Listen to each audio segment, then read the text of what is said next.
Nah, kalau abang ini kan saya tadi bilang bukan orang baru, tapi kalau dibilang orang lama juga tidak, karena sempat hilang 5 tahun ya bang ya? Nggak nyampe. Enggak juga ya? Oh enggak, oh masih. 2 tahun lah ya. 2 tahun ya, akhir ya. Itu kemana lagi bang? Kegiatan di sini juga. Kita sempat berpikir abang mau banting setir atau apa? Atau memang enak ya politik ini bang? Menurut abang gimana? Politik itu kan tidak lepas daripada ibadah. Bila mana memang harus menjalankannya dengan setulus hati dan memang tulus untuk masyarakat, ya apa salahnya. 2014 itu kan abang sempat mengejutkan ya para politisi di Samarinda lah. Baru menjadi anggota DPR langsung jadi ketua DPR pada saat itu. Ini mau maju lagi nih. Kira-kira trik yang dulu dipakai nggak untuk tahun ini, untuk pemilu kali ini? Saya tidak punya trik kalau untuk politik. Saya lakukan apa yang semestinya dilakukan.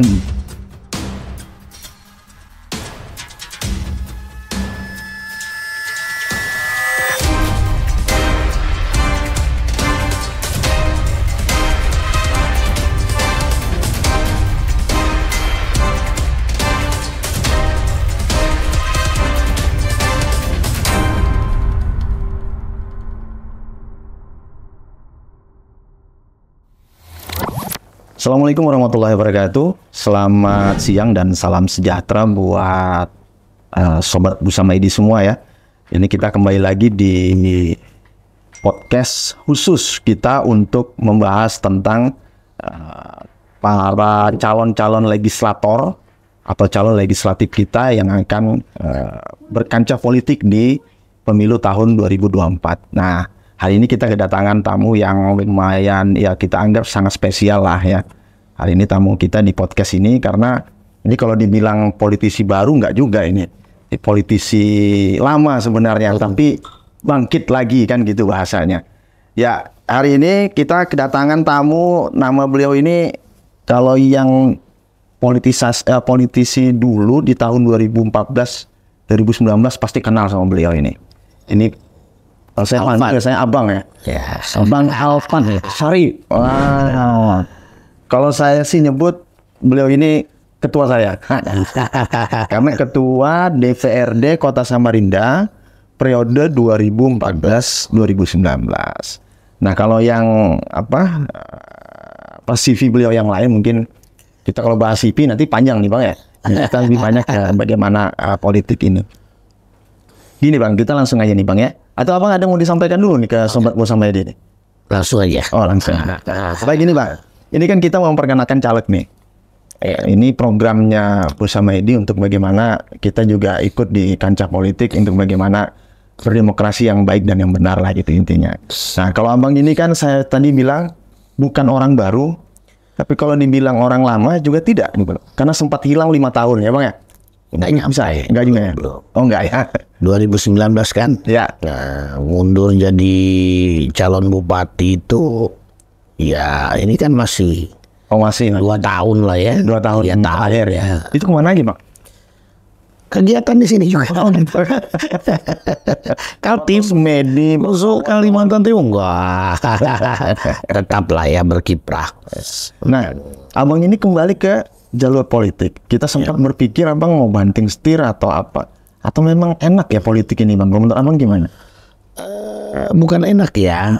Yang pasti asas manfaat. Apa sih yang kita punya kemampuan yang kita miliki itu untuk disalurkan kepada orang banyak, yang memang untuk asas manfaat orang banyak, yang bermanfaat buat masyarakat, yang bermanfaat buat kader-kader yang memang butuh kita dimanfaatkan sesuai dengan keahlian kita, kemampuan kita gitu. Ya mungkin jalannya saya ya.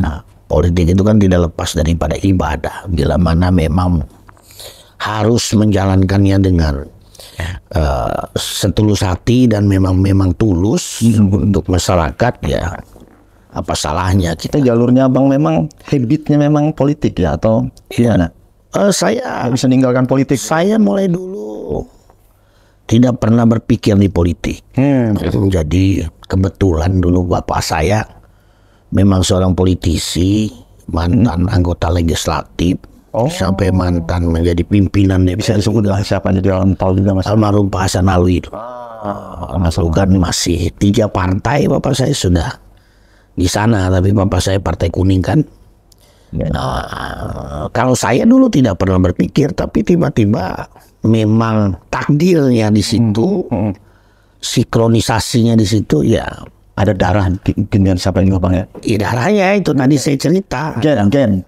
Ada gennya di sana. Dan bapak saya 5 periode duduk di legislatif. Mulai Orde Baru sampai reformasi. Nah, kemudian Bang, 2014 itu kan Abang sempat mengejutkan ya para politisi di Samarinda lah. Baru menjadi anggota DPR langsung jadi ketua DPR pada saat itu. Ini mau maju lagi nih. Kira-kira trik yang dulu dipakai nggak untuk tahun ini, untuk pemilu kali ini? Saya tidak punya trik kalau untuk politik. Saya lakukan apa yang semestinya dilakukan kepada masyarakat. Kebetulan sekarang saya diamanahkan juga menjadi ketua partai politik. Nama apa disebut aja Pak? Partai Perindo. Ya, yang saya sejalan dengan ideologi partai tersebut adalah yang pertama memperjuangkan masyarakat dalam hal UMKM tadi. Nah, UMKM tadi makanya tadi kan ada gerobak ya apa ya. Itu simbol ya, simbol partai kami bahwa memang partai kami memperhatikan masyarakat bawah pada khususnya masyarakat ekonomi rendah. Karena kita sadar bahwa dalam kepemimpinan itu bila mana dikatakan berhasil itu bila ekonomi atau rakyatnya sejahtera. Makanya Partai Perindo untuk Indonesia Sejahtera tadi. Bila mana rakyatnya sejahtera berarti artinya berhasil dalam memimpin, berhasil dalam menjalankan amanah tadi gitu. Nah, sedikit saya agak nyentil Bang. Kenapa akhirnya ke Perindo? Selain yang sudah Abang sampaikan tadi, itu kan normatif banget. Ada yang bilang Perindo ini partai yang sangat ya mapan sekali. Katanya, mohon maaf sampai rahasia umum. Ketua umumnya kan sang pemilik MNC Group, ya wajar lah punya kemapanan. Apakah juga itu menjadi alasannya Abang jadi memilih Perindo? Kenapa saya memilih tadi? Saya ceritakan tadi satu ideologi tadi. Itu yang pertama. Yang kedua, Perindo ini lahir di saat reformasi. Yang ketiga, masalah Perindo ini adalah masalah hukum. Bahwa legislatif atau pejabatnya tidak pernah tersentuh hukum. Yang ketiga, kesejahteraan. Kenapa? Karena satu ideologi tadi adalah memperhatikan ekonomi kerakyatan. Dengan pemimpin kami, ya ada Pak Heritanu dan Tuan Guru Bajang. Ya, bagaimana dia berbuat di daerahnya.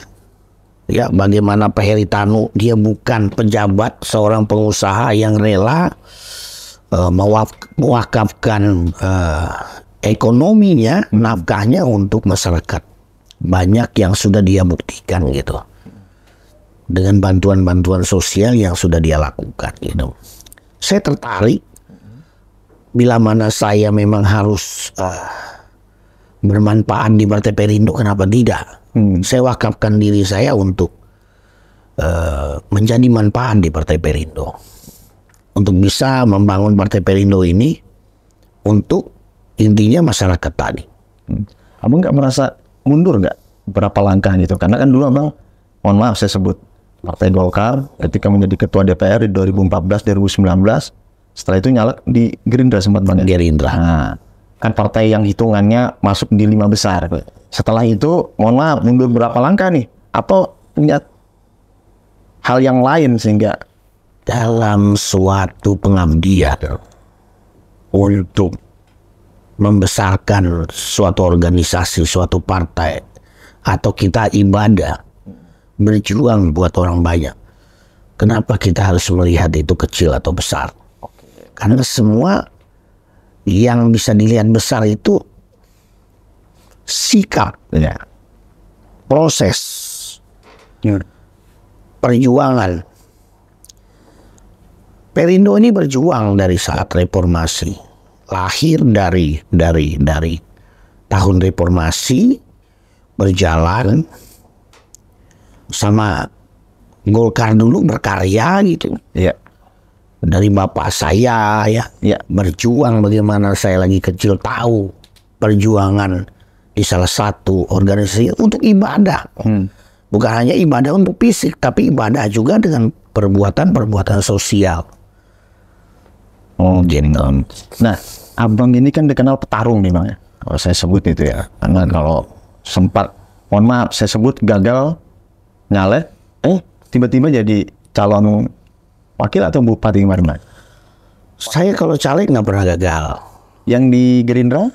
Saya di Gerindra terpilih menjadi unsur pimpinan. Oh iya Gerindra, iya. Ya, maksudnya Saya malah berhenti di saat saya menjadi calon itu ya? pimpinan. Oh iya. Saya dipilih, dilantik jadi pimpinan DPR, masih jabatan 4 tahun. Saya mundur untuk maju mewakili partai saya, calon partai Gerindra waktu itu di calon Bupati Pasir yang memang aturan undang-undang Harus mundur. Nah itu kan berarti petarung bang ya, berani kalau saya pernah gagal nyalek nggak pernah. Alhamdulillah. Nah berarti strategi itu akan selalu dipakai bang sebagai seorang petarung yang selalu partai apapun, itu partai tadi apapun, saya manapun. Nah, itu tadi yang saya berpikir. Bila mana kita bermanfaat untuk suatu organisasi tersebut, kenapa tidak? Why not? Saya mengabdi di situ, membesarkan partai itu, berjuang untuk partai itu. Garis bawahnya untuk orang banyak, untuk masyarakat, khususnya masyarakat di tempat saya berjuang adalah Kota Samarinda. Kenapa enggak? Dari cita-cita papa saya, perjuangan papa saya meneruskan dan tidak akan pernah habis ya untuk berbuat untuk masyarakat. Jadi pengabdian itu tadi saya perlu jelaskan bahwa tidak juga harus di legislatif, tidak juga harus di pemerintah daerah. Dimanapun, bila mana niat kita untuk membesarkan, memperjuangkan yang ada, itu kita selalu berjuang untuk itu. petarung terimanya. petarung. Tapi ya memang tempatnya adalah di legislatif dan eksekutif. Ya. Biar bisa ada suara, biar bisa menjalankan aturan perundang-undangan yang ada, fungsi yang kontrolnya, fungsi budgetingnya, anggarannya, fungsi pembuat undang-undang daerahnya, ya tempatnya adalah di legislatif, ya memang harus. Nah, kacamata abang sekarang, abang sekarang di luar kan? Ya. Di luar dari, ada yang bilang masyarakat jadi anggota dewan nggak kayak dulu deh. Kalau dulu ya masih punya banyak kuasa, ya banyak. Sekarang kan banyak yang dipangkas kuasanya. Ya bahkan saya punya teman yang sudah tidak mau lagi jadi caleg, padahal dia jadi anggota dewan dulu. Nah, menurut abang kok masih mau jadi seorang legislator nih apa nih? Karena itu adalah suatu peraturan perundang-undangan ya. Aturan undang-undang sudah jelas bahwa mewakili aspirasi masyarakat. Masyarakat ini butuh suara yang diwakilkan, yaitu di legislatif dengan aturan perundang-undangan yang berlaku. Ya. Ya makanya DPR itu ada 3 fungsi tadi. Bukan kekuasaan, tapi 3 fungsi untuk dia bersuara. Ya. Dalam hal anggaran, ya, dalam hal pengawasan, dalam hal legislasi tadi, pembuat undang-undang daerah. Kalau tadi tidak ada yang mencalonkan untuk mewakili masyarakat tadi, bagaimana yang bisa mengkontrol pemerintah eksekutif? Betul. Ya. Nggak ada. Harus ada dari legislatif, harus ada dari wakil-wakil kita, harus ada dari perwakilan partai yang mewakili suara masyarakat untuk bisa Menjalankan fungsi tadi. menjalankan 3 fungsi tadi, memantau tadi. penganggaran begitu. Karena yang dianu ini eksekutif ini kan uang masyarakat, pajak dia. Nah, kacamata abang sendiri, legislatif yang zaman abang dulu dengan sekarang ada perbedaan atau sama saja, Bang? Kalau fungsinya kan sama jelas. Sama, ada pada fungsi. Tinggal anggota dewannya itu hanya SDM saja yang membedakan. Tapi semua sama toh, tujuannya adalah membela aspirasi masyarakat. Ya makanya ada unsur pemerintah itu dua tadi, eksekutif dan legislatif. Eksekutif ini adalah kepala daerah, kabupaten kota, bupati, wali kota, provinsi, gubernur kan. Republik, presiden. Apa bedanya di daerah? Ada wali kota dan anggota DPRD, kabupaten kota. Nah inilah yang bisa bersinergi, benar-benar mengamankan atau mesejahterakan masyarakat dengan kebijakan-kebijakan yang memang mengena untuk masyarakat. Nah, DPR inilah sebagai sinergi tadi, bukan berarti enak atau tidak enak. Memang tempat itu bukan untuk cari uang, tapi tempat memang untuk mewakili aspirasi masyarakat. Berbeda dengan kita mencari uang, bukan di situ tempatnya, tapi menjadi pengusaha, berwira swasta.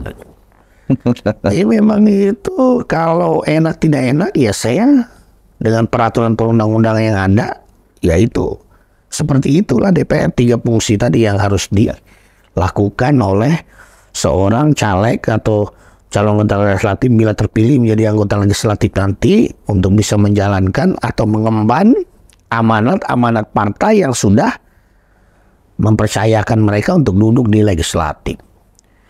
Nah, misalnya saya dari Perindo nih, saya Perindo, ini diamanatkan partai bila mana terpilih, saya harus bisa menjalankan amanat partai, program partai tadi. Kenapa? Ekonomi kerakyatan tadi. Yang utama adalah mesejahterakan masyarakat. Seperti apa tadi? Dengan perjuangan kita kepada masyarakat, melakukan terobosan-terobosan ekonomi kerakyatan. Abang sekarang kan di Dapil Samarinda Kota, Ilir, Sambutan. 3 kecamatan. Iya.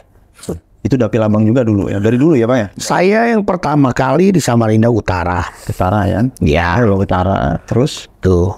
Yang kedua, saya diamanahkan di Samarinda Kota, Ilir, Sambutan. Gitu. Yang ini? Nah, yang ketiga alhamdulillah di Samarinda Kota, Ilir, dan Sambutan kemarin. Nah, Bang.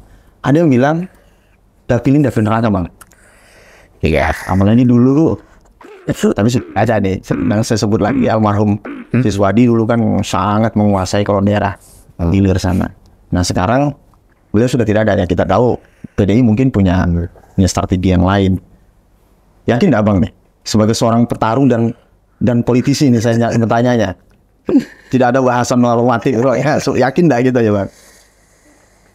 Jadi sebelum kita mencalonkan diri atau dicalonkan, itu sudah punya optimisme, keyakinan yang besar. Betul. Apalagi saya sebagai ketua partai politik yang memang harus yakin bahwa bukan hanya saya, kader-kader yang saya tunjuk untuk duduk di calon legislatif juga harus terpilih. Dan itu punya optimisme tinggi semuanya. Keyakinan itu dengan dilengkapi perjuangan kita kepada masyarakat menunjukkan bahwa kita ini menjadi calon legislatif memang untuk kesejahteraan masyarakat, khususnya Kota Samarinda. Ini Perindo nggak ada banyak. Tadi nggak ada di DPR Samarinda Bang? Oh iya, nggak ada ya. Masih kosong. Tapi yakinlah dengan ini 2024 satu unsur pimpinan DPR. Atau aksi bagaimana? Unsur pimpinan DPR lebih di atas lagi Bang ya. Haruslah. Nah, ketika ada optimisme itu, Abang sebagai pejuang, sebagai politisi, apa amunisi yang Abang siapkan? Karena kalau melihat ini kan partai juga pasti, apalagi partai yang dimasuk di 5 besar, dia punya strategi yang ya kita bilang mereka sudah lumayan mapan lah untuk proses persoalan itu. Apa amunisi Abang yang Abang siap? Amunisi saya tinggal militan, kemauan besar, optimisme tinggi, keyakinan.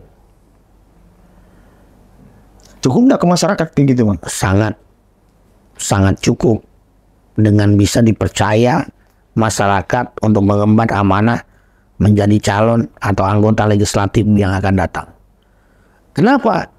Membawa program kerakyatan, membawa program ekonomi kerakyatan tadi yang sudah diamanahkan partai, yang mana tadi keyakinan tadi bahwa kita memang tulus untuk memperjuangkan masyarakat. Yang kedua tadi saya bilang tadi mendapatkan kepercayaan. Jadi mendapatkan kepercayaan masyarakat itu luar biasa. Kalau sudah masyarakat percaya, ya pasti duduk siapa lagi, karena dia kepanjangan tangan Tuhan. Betul. Jadi nggak ada tuh strategi buat saya. Saya pesankan kepada semua caleg, saya sebagai kapasitas ketua partai, saya bilang bahwa kalian harus meyakinkan masyarakat bahwa kalian betul-betul layak dipilih menjadi anggota legislatif yang memperjuangkan masyarakat, yang membawa program partai untuk ekonomi kerakyatan. Konstituen Abang berubah nggak kira-kira? Alhamdulillah. Lihat dari grafiknya itu, yang 2014-19 ke harusnya jadi yang di Gerindra itu sama, Bang? Masih. Nah ini, yang ini? Masih. Iya. Berarti melihat sosok Pak Sarifnya ini. Alhamdulillah ya. Dengan keadaan ini saya lihat masyarakat antusias luar biasa, yang juga mereka mendukung, berdatangan kepada saya untuk memberikan dukungan, untuk memberikan support moral. Ya alhamdulillah. Karena pileg maupun tidak pileg, pemilu mau tidak pemilu, saya tetap berkomunikasi, tetap baik, tetap sama saja seperti biasa antara pileg dan tidak pileg. Ya alhamdulillah, mereka masih percaya kepada saya. Mereka membuat animo yang luar biasa dari caleg saya di Ulu, dari caleg saya di Sungai Kunjang, dari caleg saya di Samarinda Seberang, yang memang bahwa ada 5 mantan anggota DPR yang memang calon juga di Partai Perindo. Berarti kolega di luar partai yang lain masuk akhirnya ke Perindo. Masuk ke Perindo, teman-teman saya. Nah, kalau target Abang dari unsur pimpinan, nggak sampai ke pimpinan nggak, Bang? Ketua. Jadi begini ya, semua pimpinan partai politik, semua mungkin bukan saya aja. Ya. Kita harus mempunyai target. Saya harus mempunyai target adalah pimpinan DPR. Ya. Itu wajib. Ya. Berarti kalau saya di bawah pimpinan DPR, berarti saya tidak optimis. Iya, betul. Saya optimis partai saya bisa meraih kemenangan di Kota Samarinda dari 600.000, 100.000 bisa menjadi pimpinan DPR di Kota. Pimpinan itu ketua atau wakil ketua aja? Ketua ya. Dan wakil ketua. Iya. Ya kan? Ketua dan wakil ketua kan? Iya. Unsur pimpinan tuh. Itu target di legislatif. Apakah ke depan juga target sampai mungkin di pencalonan wali kota atau apa, Bang? Kalau saya calon wali kota ini, saya ngomong dulu ya. Apa yang kurang dari wali kota ini sekarang? Iya. Itu saja. Iya. Kalau dilawan menang nggak? Terus kalau menang bisa nggak lebih dari program yang dia sudah lakukan? Nah, itu kalau pemimpin, ya kan? Itu nanti kita bicara. Iya dong. Kalau pemimpin itu realistis, Bang, ya? Realistis. Jangan kita ambisius dengan jabatan. Kita melihat apa kekurangannya wali kota ini gitu kan. Nah itu. Jadi harus melihat juga apa nih. Kalau kepala daerah, pemimpin itu semua punya kekurangan. Tapi yang tinggal dilihat kekurangannya banyak atau sedikit gitu. Kalau kurangnya pasti ada kurangnya. Tapi apakah merugikan masyarakat? Enggak. Udah bagus ya. Saya lihat pro Bebaya ya. Oh dari produk Gerindra nih. Saya akuin juga gitu. Jadi untuk ke sana belum. Ya. Tapi kalau untuk menjadi mitra, Ah, unsur pemerintah dua tadi, pemerintah eksekutif dan legislatif itu wajib. betul. Wajib Partai Perindo untuk mengejar target ini. Iya. Kalau untuk kepala daerah eksekutif nantilah. Karena kita melihat ya apa kurangnya nih gitu. Oke. Iya kan? Kalau dia luar biasa gebrakannya membangun memang masalah.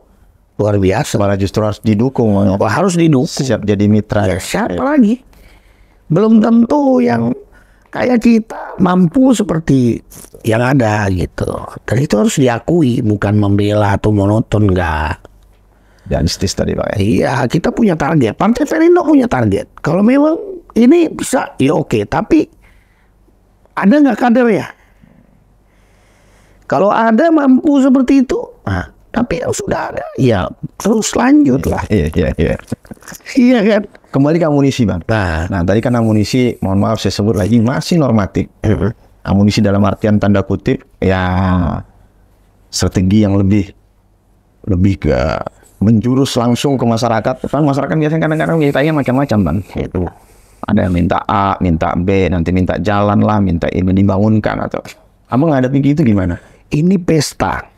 Pesta masyarakat. Pestanya mereka. Itu udah konsekuensi. Wah, itu yang jawaban gitu. Itu udah konsekuensi. Semua tidak bisa didapat dengan mudah. Gak ada yang bisa didapat dengan mudah. Semudah membalikan telapak tangan, harus berjuang. Betul. Salah satunya itu. Itu resiko. Konsekuensi kita. Bentuk ketulusan kita di mana? Betul. Di situ. Mereka minta ngomong 5 tahun sekali. Ya, Bukan setahun sekali, 5 tahun sekali.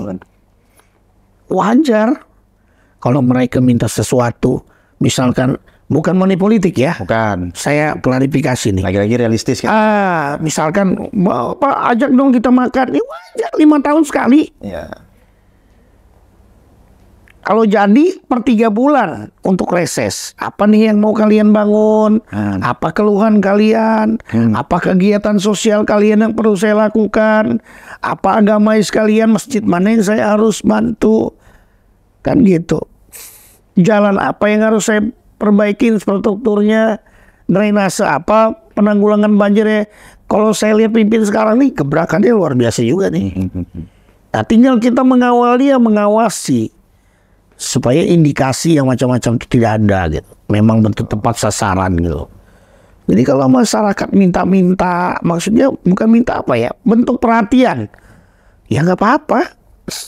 Dan itu masyarakat minta juga wajar Bang ya? Wajar dong. Dia minta makan, dia minta misalkan apa dari kita, wajar dong. Itu bentuk perhatian kita. Tergantung calegnya lagi. Menghadapinya. Ya kalau calegnya nggak bisa, tidak layak dipilih. Sepakat. Buat apa dipilih? Gitu aja dia yang gerutu. Berarti dia tidak tahu resiko dan konsekuensinya. Sepakat. Saya dulu di DPR, setiap hari itu minimal 20 orang di kantor. 20 orang di ruangan saya. Masyarakat. Setiap hari. Oh iya. Nggak apa-apa tuh.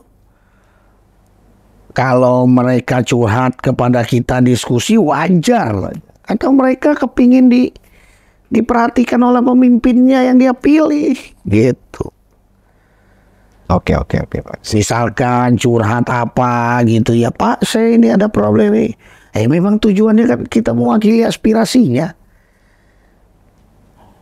Tapi kebanyakan kan DPR kan tutup pintu, nggak ini. Kalau itu ya itu tidak layak dipilih. Dan saya yakinkan Partai Perindo tidak begitu tuh. Calegnya. Semua ya, bukan saya, semua. Semua Partai Perindo Kota Samarinda itu. Oke, yang terakhir Bang, mungkin ada harapan atau ya semacam testimoni atau closing statement yang Abang sampaikan ke sobat kita nyebutnya sobat Usama ID terkait pencalonan Abang sebagai caleg dan apa atau komentar apa terkait pesta demokrasi. Ya, dalam tahapan pesta demokrasi kita wajib memilih pemimpinnya. Ya, dalam hal adalah calon anggota legislatif yang semua berbeda-beda partai, berbeda-beda pilihan, tapi tetap bersatu dalam bingkai NKRI. Juga calon presiden, ayo bareng, boleh berbeda pilihan tapi tetap satu, bersatu padu. Boneka tunggal ika kita pegang. Yuk kita lancarkan pesta demokrasi untuk pemerintahan ke depan, untuk kebesaran daerah, bangsa kita, bangsa Indonesia, negara kita NKRI. Ayo kita wujudkan cita-cita itu. Pilih pemimpin yang potensial, pilih pemimpin yang peka terhadap rakyat, terhadap masyarakat. Ya, selamat menjalankan pesta demokrasi dengan baik. Tapi kita tetap bersaudara, kita tetap daulat pada bingkai NKRI. Boneka tunggal ika, bersatu, tidak ada saling menjatuhkan satu sama lain. Itu saja. Terima kasih. Ya, sama-sama Mas. Ya, Sobat Bersama ini tadi sudah closing statement yang disampaikan oleh Bang Alfa Salih. Saya pikir ini banyak juga ilmu yang kita dapatkan dari apa yang disampaikan oleh beliau. Satu lagi, terima kasih sama Bersama ini. Sama-sama. Mudah-mudahan semakin sukses, semakin jaya. Saya sudah diundang di sini. Siap, Bang. Baik, Sobat Bersama ini ya. Di penghujung acara saya ucapkan terima kasih. Mohon maaf, Bang, kalau misalnya ada salah kata tadi. Sama-sama ya, sama-sama Mas. Pemandu sebagai host. Saya akhiri. Assalamualaikum warahmatullahi wabarakatuh. Waalaikumsalam warahmatullahi wabarakatuh.